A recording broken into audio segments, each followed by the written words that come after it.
Ертеде Қожық деген бай болыпты.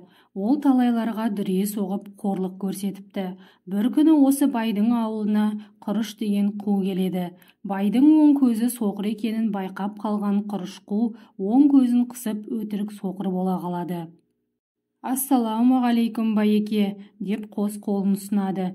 «Уағалейкум ассалам, қай ауылдан келесің, қайда барасың?» дейді бай. «Ой байеке, қайдан келесің, қайда барасың деп не қыласыз? Одан да бері таман келіңіз. Сіз де, мен де соқыр екенбіз. Көп сөзді қойып, өзіміздің көзімізді ашайық» деп дөңестеу беткейге отырмақшы болып бұрылады.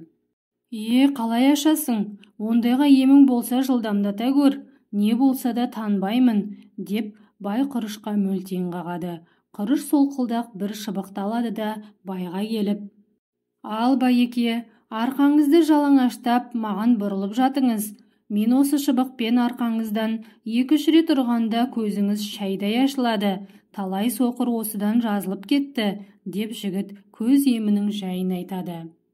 Қожық бай бұған сенің кіремей: «Алдымен сен өзің жат, дүрені мен соғайын. Сенің көзің ашыла қалса, мені қалай соқсаң да шыдап бағайын» дейді.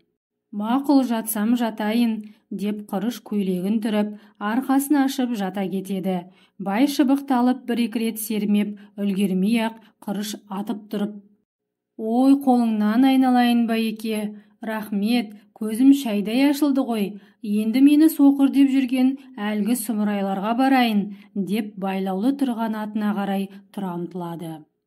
Сол заматта бай: «Өз көзің ашылған соң алды-артыңа қарамай қайда барасың? Ұр мына мені, менің де көзім ашылсын» деп Құрышқа жалбарынып, солқылдақ көк шыбықты қолына береді. Қожық бай көйлегін жоғары түріп жіберіп, жон арқасын төсеп жата қалады.